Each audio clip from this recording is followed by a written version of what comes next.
साथियों नमस्कार, मैं राम अवतार शर्मा, आपका ज्योतिष मित्र। आपका जो आज विषय हम लेके आए हैं वो है आपके शादी कब होगी।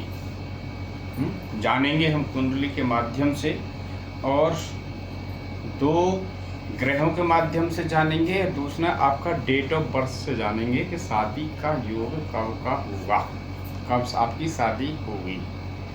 चलिए, पहले इसे कार्य से पहले हम आप गणेश जी की वंदना करेंगे, गणेश जी के चरणों में नमन करेंगे, श्री राधा रानी ठाकुर जी के चरणों में नमन करेंगे, माता सरस्वती के चरणों में नमन करेंगे और उसके बाद हम आगे चलेंगे। ओम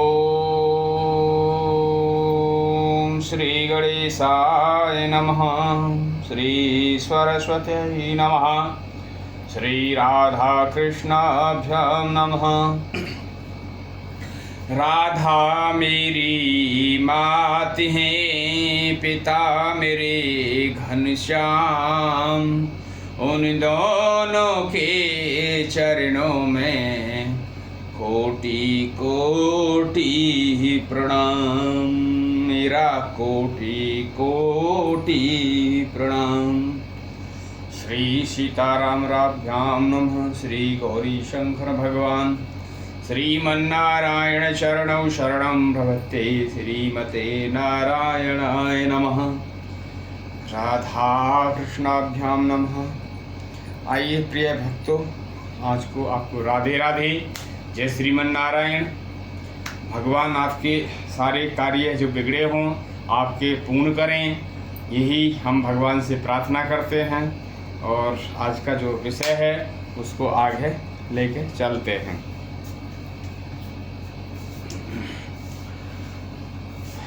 जानेंगे शादी कब होगी, जाने कुंडली के माध्यम से। ये दो प्रकार से आपको समझाया जाएगा। पहला ग्रहों से जो कुंडली के माध्यम से समझाया जाएगा, दूसरा आपको डेट ऑफ बर्थ वगैरह से आपको समझाया जाएगा।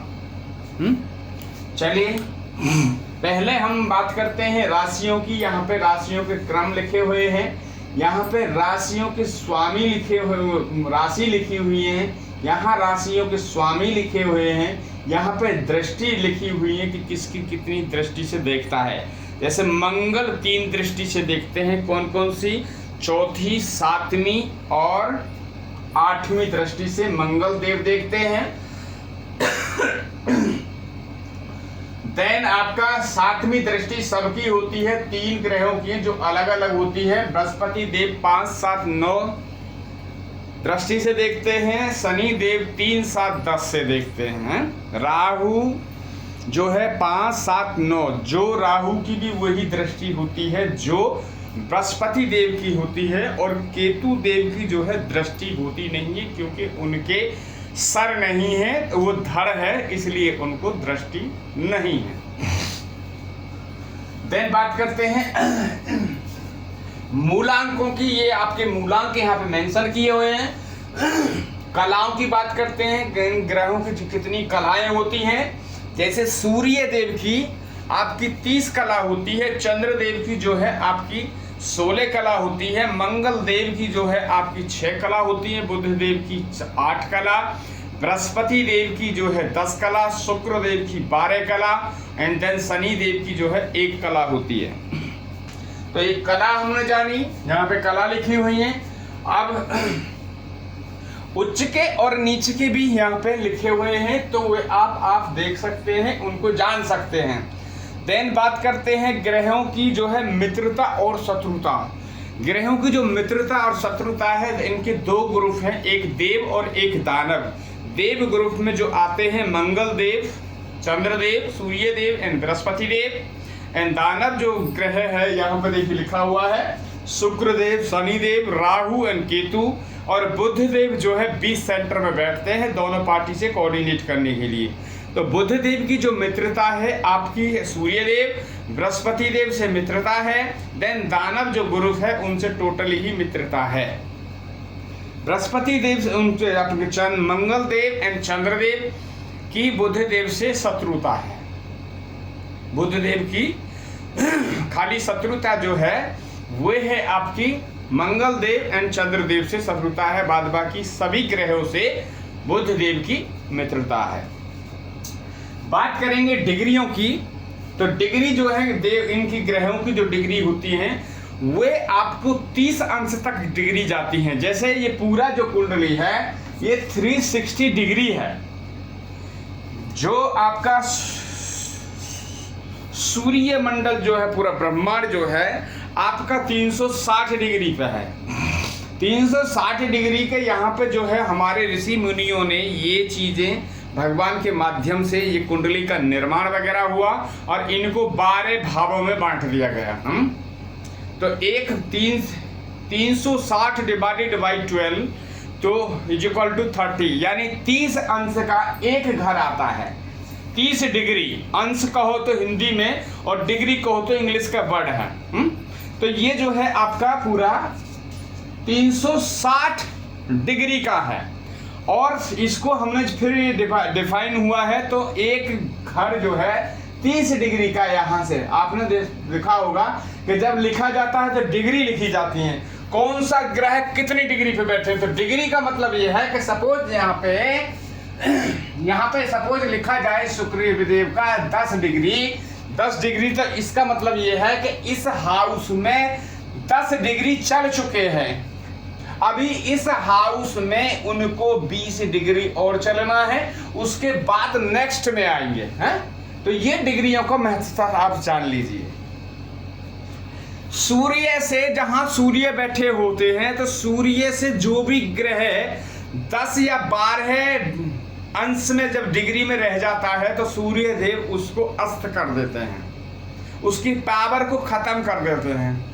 तो ये चीज भी आप नोट कर सकते हैं कि सूर्य देव जहां बैठते हैं, यदि कोई ग्रह वहां बैठा है और यदि वो 12 डिग्री या 11 डिग्री पे बैठा है, दोनों के आपस का जो फैसला है, सपोज एग्जांपल सूर्य देव यहाँ बैठे हैं और बुध देव जो है यहाँ बैठते हैं, तो ज्यादातर जो होते हैं वो बुध देव ही अस्त ज्यादा होते हैं डिग्री के सूर्य देव से। तो अगर ये बुध देव 12 डिग्री और सूर्य देव में रहेगा अंतर, तो बुध देव जो है अस्त हो जाते हैं। तो यहाँ 0 से 6 डिग्री तो बाल अवस्था होती है। जो छोटे बच्चे का सपोज जन्म होता है, जैसा 6 से 12 डिग्री 50% का आपको नेगेटिव या पॉजिटिव फल मिलता है। जैसे भी ग्रह आपकी स्थिति में बैठे हैं कुंडली में, उन्हीं के माध्यम से आपको फल प्राप्त होता है। यदि ग्रह स्वयं राशि होकर बैठे हैं या नीच उच्च की राशि में बैठे हैं, मित्र की राशि में बैठे हैं, उच्च के होकर बैठे हैं, तो आपको अच्छा ही परिणाम देंगे। सपोज कोई ग्रह सपोज 10% उस पर 10 डिग्री पे बैठा है, 15 डिग्री पे बैठा है, तो 12 से 18 डिग्री का जो होता है वो पूर्ण युवा यानी 100% रिजल्ट देने के समक्ष रहता है, या चाहे वो नेगेटिव हो चाहे वो पॉजिटिव हो। यदि आपकी कुंडली में कोई मारक ग्रह है और उसकी डिग्री जो है बड़ी बलवान है और उसकी दृष्टि कहीं जा रही है, आपकी 6, 8, 12 पे 6 पे जा रही है, तो ये समझ लीजिए कि आपकी गाड़ी वगैरह का एक्सीडेंट वगैरह या आपको कोई मृत्यु तुल्य कष्ट जो उतनी ही पावर से आएंगे जितनी उनकी पावर है डिग्री पे बैठे हैं। देन बात करते हैं आपकी 12 से 18 डिग्री यानी पूर्ण युवा। आपकी 18 से 24 की जो है 50% रिजल्ट देगा, 24 से 30% 25% यहाँ पे रिजल्ट देगा, क्योंकि वो पूर्ण वृद्ध अवस्था में है।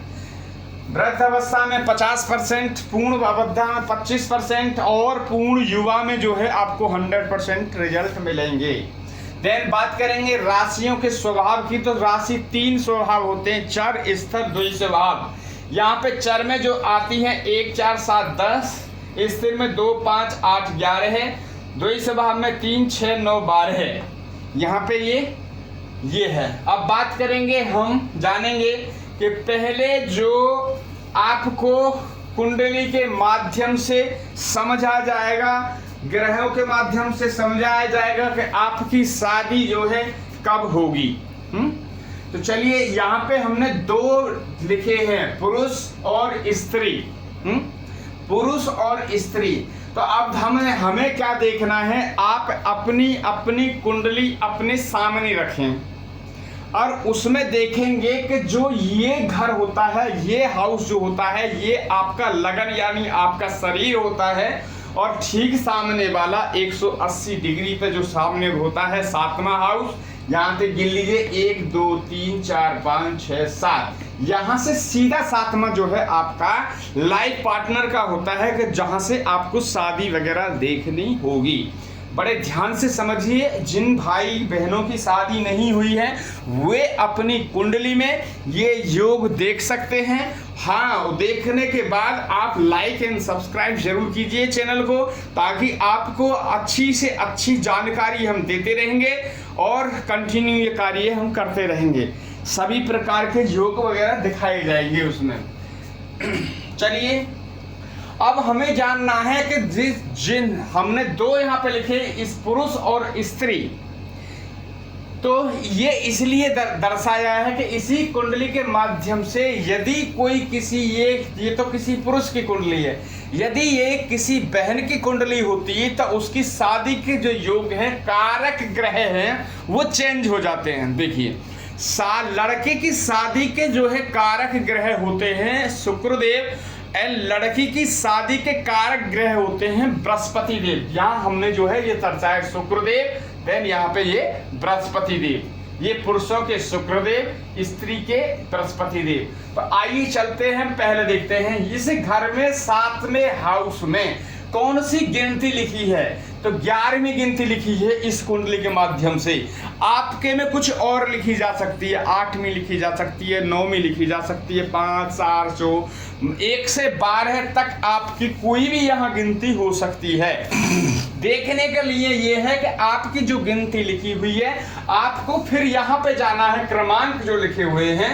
सपोज आपको कोई 6 नंबर प्राप्त हुआ तो कन्या राशि वहां कॉल कर रही है, तो वहां के जो स्वामी है बुध देव, यहाँ पे आप लिख लेंगे। जैसे जैसे मैं समझा रहा हूं आपको, ऐसे ऐसे ही आपको ये चीजें समझनी हैं। तो हमने लिखा 11 नंबर, 11 के जो है यहाँ पे देखिए 11 नंबर, यहाँ पे 11 है, 11 के जो है शनि, यहाँ पे शनि देव इसके स्वामी हैं। तो हमने शनि यहाँ पे भी लिखा, शनि हमने यहाँ पे भी लिखा। ये दोनों इस तरह से समझाया जा रहा है कि दोनों आप ये चीजें समझ लें। देन इसके कारक ग्रह जो हैं, पुरुष के शुक्रदेव हैं और स्त्री के कारक ग्रह हैं बृहस्पति देव। ठीक है, देन आपको क्या देखना है, यहां से फिर आपको 7वां घर देखना है। तो 7वां घर ठीक सामने वाला है, ठीक सामने वाला 1 2 3 4 5 6 7। 7वें में क्या गिनती मिली है हमें, 5 नंबर। यहाँ देखिए 5 नंबर, 5 के जो है सिंह राशि, यहाँ उसके स्वामी जो है सूर्य देव। तो हमने 5 नंबर लिखा, यहाँ सूर्य 5 नंबर सूर्य देव लिखा, यहाँ 5 नंबर सूर्य देव ये लिखा।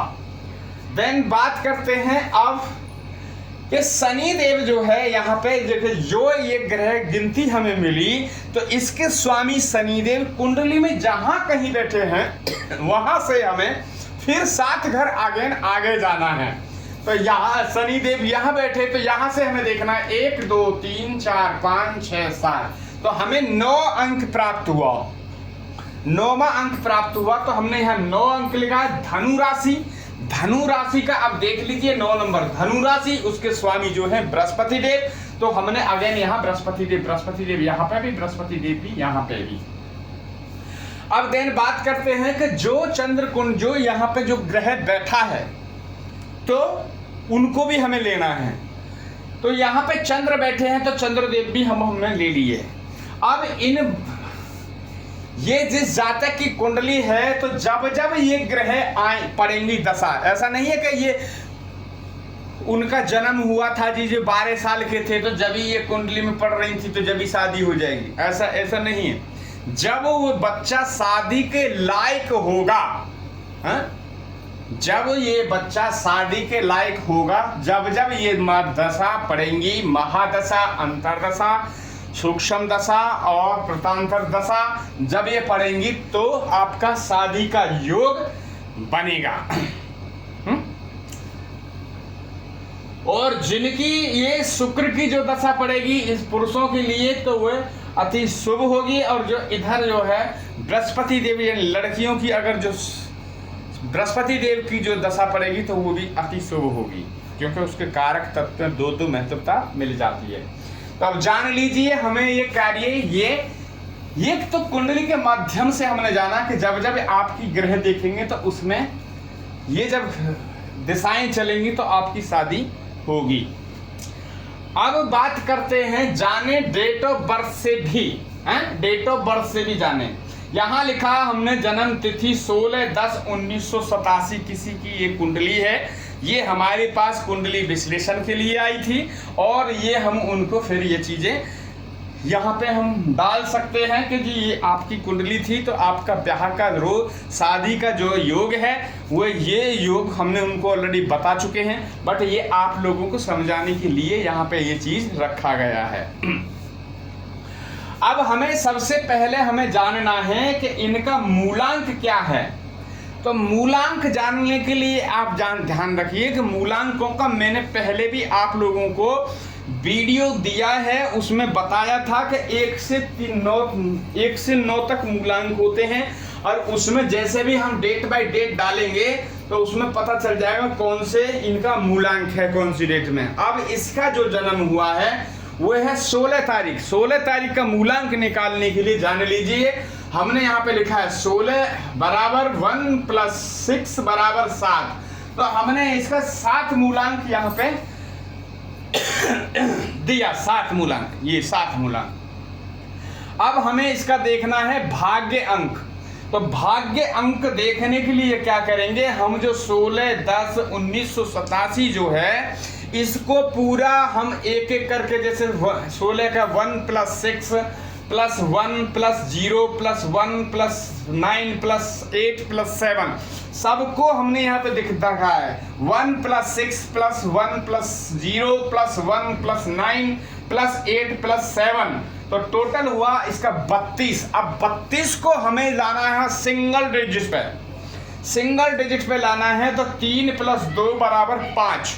तो इसका जो है आपका भाग्य अंक जो है यहाँ पे 5 नंबर हमने लिखा है। अब ये है मूलांक प्लस माह का मूलांक जो देखेंगे, कैसे देखेंगे, हमें देखना है डेट ऑफ बर्थ से और मंथ से देखना है। तो ये 16/10 यहाँ पे लिखा हुआ है। तो 16/10 जो है यहाँ का जो है मूलांक जो बनेगा, देखिए 7 ये है, एक 7 1 + 6 + 1 तो टोटल हो गया 8। तो ये हो गया मूलांक प्लस माह का 8 मूलांक हो गया यहाँ पे है।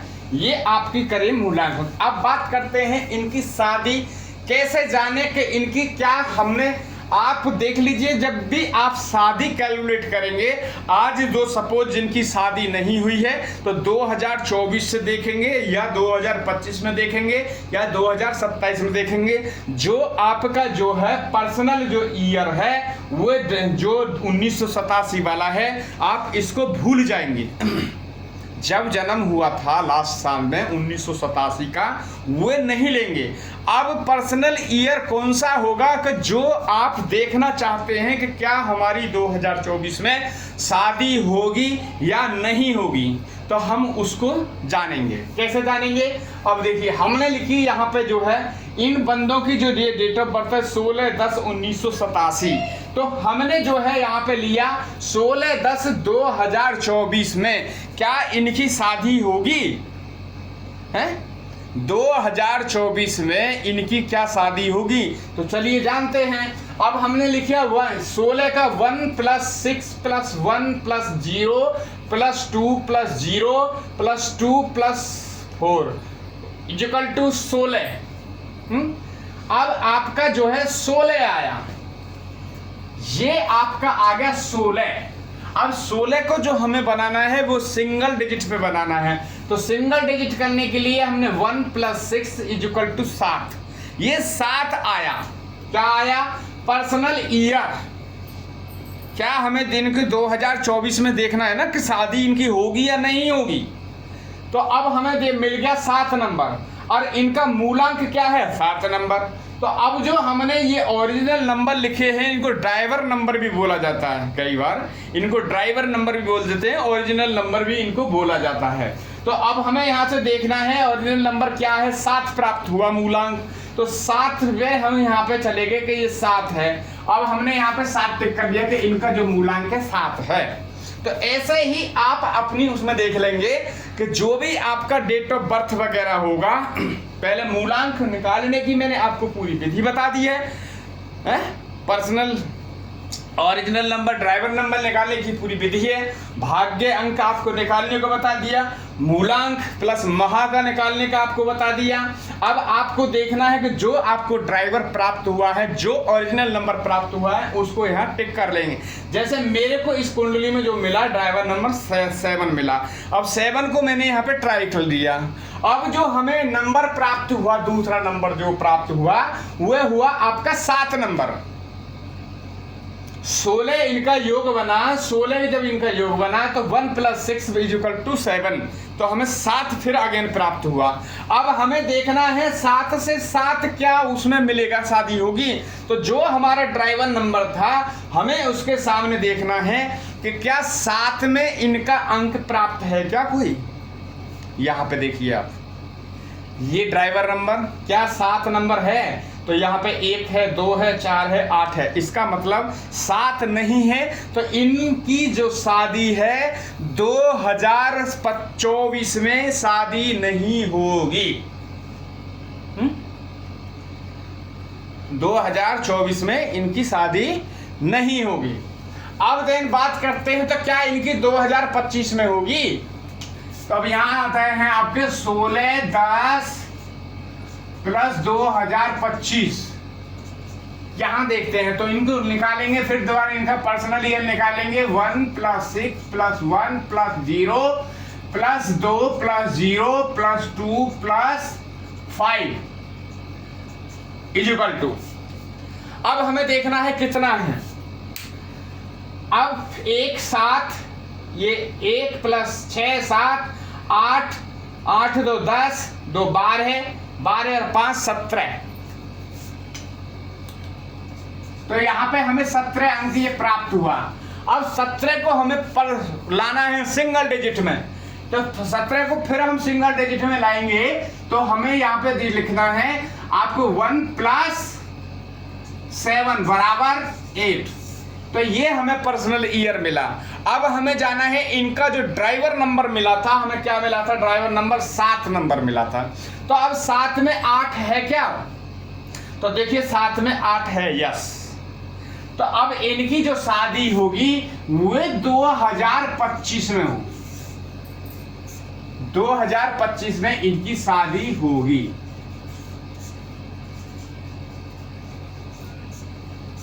शादी होगी और जब ये दशाएं चलेंगी तो उसमें होगी,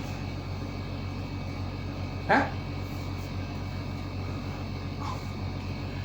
अब फॉर कोई और एग्जांपल, कोई और डेट लेते हैं किसी की। अब देखिए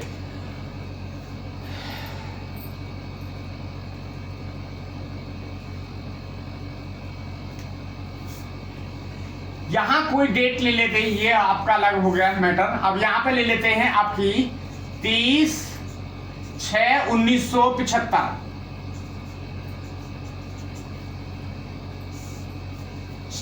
30/6/1975 हमने ले ली।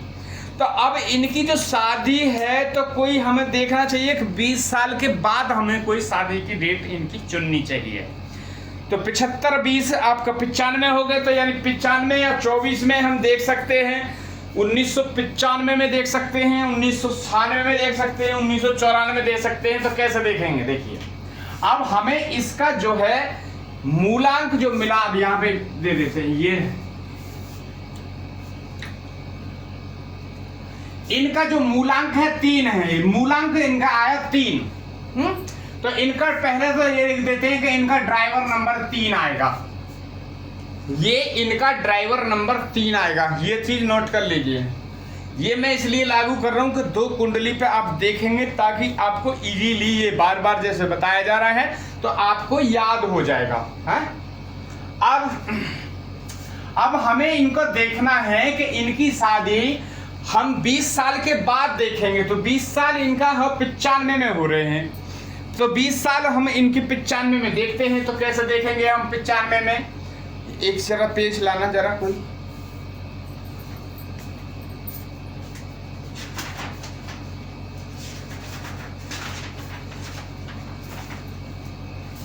स्टेपलर ले जाना जरा।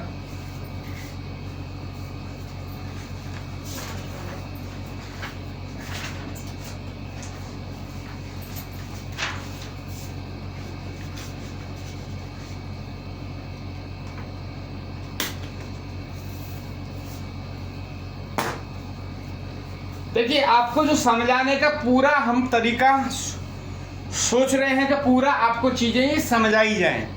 मेरा उद्देश्य ये नहीं है कि मैं एक वीडियो 5 मिनट की या 2 मिनट की बना के डाल दूं और YouTube पे आने के लिए, ऐसा नहीं है। मेरा मतलब ये है कि जो शिक्षा भगवान की गुरु की पद्धति से हमें मिली हुई है, हम वो भी जन जन तक पहुंचाने की कोशिश करते हैं। अब हमने जो डेट ली थी यहाँ समझ में नहीं आ रहा था ठीक, इसलिए हमने यहाँ पे एक A4 साइज का पेपर अटैच कर लिया है। अब यहाँ पे डेट डाल देते हैं 30/6/1975। अब हमें इसका जो है ड्राइवर नंबर जो ढूंढना है, तो ड्राइवर नंबर ढूंढने के लिए जब वो यहाँ तो 30 है, डबल अक्षर जो मिलेगा तो उसको सिंगल डिजिट में लाने के लिए, सपोज आपको 16 मिला तो 16 का 7 करना है। यदि 18 मिला तो 18 को आपको 8 और 1 9, तो 9 आपका ड्राइवर होगा। तो इसका जो ड्राइवर नंबर है आपका 3 + 0 = 3, तो इसका ड्राइवर नंबर 3 हो गया। 3 हमने यहाँ पे ड्राइवर नंबर लिख दिया। अब बात करते हैं कि जब ये 20 साल के होंगे, 20 साल के बाद इनकी शादी हुई होगी, तो क्या कौन सी इनको 1995 में देखेंगे शादी। तो अब 1995 में देखते हैं। तो पहले आपका जो जन्म है, मैं बार बार यही कह रहा हूं कि आप जो जन्म देखेंगे ना, तो जन्म को भूल जाइए। आपको जिस समय तारीख देखनी है शादी की, उसी समय देखेंगे कि शादी का योग है। अब वो देखना है 20 साल के बाद देखना है, 30 साल के बीच में जो भी पड़ेगा तो आपकी शादी होगी। अब यहां हमें देखना है कि 30/6/1995 में देखने हमें इनकी क्या 2095 में शादी होगी क्या। तो देखिए, अब हमें 3 + 0 + 6 + 1 + 9 + 9 + 5, तो कितना होता है अब हमें वो जानना है। तो अब देख लीजिए, आपको 9 दूनी यहाँ पे आ गए, 9 दूनी 18 और 5 23, 23 है 24 और 36 और 3 33 हो गए। 3 6 9 10 19 28 और 5 33। ठीक है, तो अब हमें क्या करना है, तो इनकी जो है 33 का फिर करना है सिंगल में, तो 3 + 3 = 6।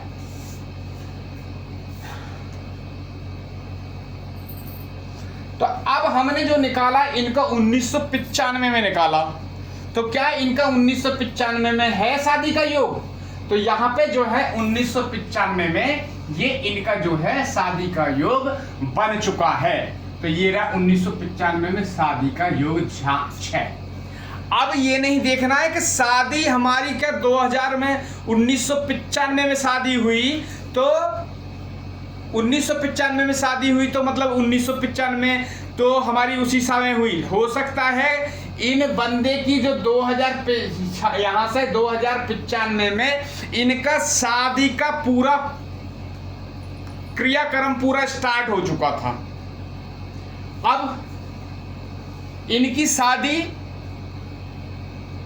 जहां ये इनको मिला है पर्सनल नंबर, तो इनकी शादी होगी 2095 में। सेकंड देख लेते हैं, 30 + 6 + 1 + 9 + 1 9 प्लस आपका 96 में देख लेते हैं। अब 96 का योग क्या बनता है? 9 दूनी 18, 6 24, 24 और 1 25 और 25 और 6 31, 31 और 3 34, 34। यहां पे मिला 34। अब इसको सिंगल डिजिट में लाना है तो 3 + 4 तो टोटल हुआ 7। इनका पर्सनल ईयर आ गया 7 और इनका ड्राइवर नंबर क्या था? 3। अब इनकी जो है शादी जो है यहां पे आपको 2 है, ये 27 नंबर मिला, 7 नंबर मिला। तो 1996 में इनकी 1996 में शादी हुई। मगर इनकी जो क्रिया जो चली, शादी की बातचीत चली, वह 1995 से चालू हो गई है। 1995 से चालू हो गई और 1995 में भी शादी हो सकती थी, मगर शादी ना सूझने के कारण तो 1996 में हुई। तो इनकी जो शादी है 1996 में हुई। शादी की डेट की बात, शादी की जब बात चल जाए तो जब दशा भी यही कहलाएंगी कि जोन सी भी वो दशा चल रही होंगी और जहां से वो चल रही हैं, तो जब शादी की बातचीत चलना शुरू होगी तो उसी दशा में, चाहे वो अब दशा चाहे 3 साल की हो या 2 साल की, और उसी में स्टार्ट हो जाती है, तो शादी की वो डेट वहीं से काउंट होती है। तो ये जो है आज जो है शादी कब होगी और उसके पूरे योग जो आपको समझाए गए। यदि आपको अच्छा लगा हो तो चैनल को लाइक एंड सब्सक्राइब करें और ज़्यादा से ज़्यादा इसको फॉरवर्ड करें। हम अच्छी बातें आप लोगों को बताते रहेंगे ताकि आप लोगों का भविष्य उज्जवल रहे।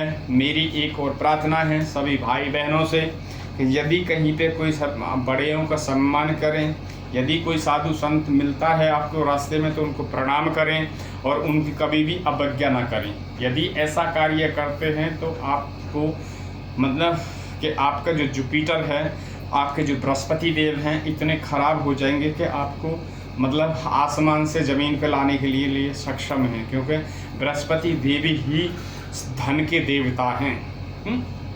बृहस्पति देव ही धन के देवता हैं। जितना भी कार्य होता है आपको बृहस्पति देव और शुक्र देव की ही उससे होता है। और देवता तो सभी देते हैं, मगर सबसे ज़्यादा सुख समृद्धि जो मिलती है, लग्जरी वगैरह जो है, शुक्रदेव से मिलती है। धन और संतान का जो वैभव मिलता है वो बृहस्पति देव से मिलता है। यदि वही रुष्ट हो गए तो आप किसी आप या मैं किसी लायक नहीं रहेंगे। दूसरा, कहीं आपको देखिए छोटे छोटे ऐसे उपाय हैं जो बिगर पैसे के हैं, उससे कुछ आपका होता भी नहीं है। यदि कहीं गाय मिली आपको तो गाय को आप प्रणाम करें, तो आपका एक बार प्रणाम करने से एक आपका पाप खत्म होगा। यदि कहीं पीपल वृक्ष मिलता है तो आप उनको नमन करें तो आपका पाप खत्म होगा। यदि आपको बरगद का पेड़ कहीं मिलता है, बर का पेड़, तो आप उनसे भी प्रणाम कर सकते हैं। यदि आपको नंदी महाराज कहीं मिलते हैं तो आप उनको भी प्रणाम करें। तो ये बे पैसे का मतलब पैसा आपका एक भी खर्च नहीं हुआ और पुण्य आपको मिलना स्टार्ट हो गया। तो ये कार्य करें। ये जानकारी आपको अच्छी लगी हो, गायों को रोटी देना ना भूलें। मैंने लास्ट वीडियो में भी बताया था, फिर भी मैं बता दे रहा हूँ कि एक रोटी गाय को आपको देने से कितना लाभ मिलता है। एक रोटी के सपोज 4 टुकड़े करिए आपने, तो पहला जो 1/4 जो आपका टुकड़ा है, एक रोटी का एक टुकड़ा, एक रोटी का टुकड़ा आपकी पति पत्नी के भाग्य में जाता है। दूसरा रोटी का जो टुकड़ा है वो आपके दादा दादी परदादा के भाग्य में जाता है। तीसरा रोटी का टुकड़ा जो है आपके ससुराल पक्ष के उसमें जाता है। और चौथा जो आपका रोटी का टुकड़ा जो है आपके ननियाल पक्ष के उसमें जाता है खाते में। तो देखिए, एक रोटी से 4 पीढ़ियों के मतलब 4 अपने दादा परदादा, अपनी ससुराल वाले, अपनी ननिहाल वाले, यदि एक रोटी के देने से इतने आदमियों का उद्धार हो सकता है तो ये कार्य आप अवश्य करें। या उसकी जानकारी के लिए यदि आपको अच्छी लगी हो तो चैनल को लाइक एंड सब्सक्राइब कीजिए। ज़्यादा से ज़्यादा करेंगे तभी हमारा मनोबल बढ़ता रहेगा ये कार्य डालने के लिए। आप लाइक एंड सब्सक्राइब नहीं करेंगे तो मनोरथ आदमी का जो है डाउन होता है। तो आज के लिए इतना ही, धन्यवाद। जय जय श्री राधे, जय जय श्रीमन नारायण, श्री सीताराम। हर हर महादेव, पार्वती पतये नमः।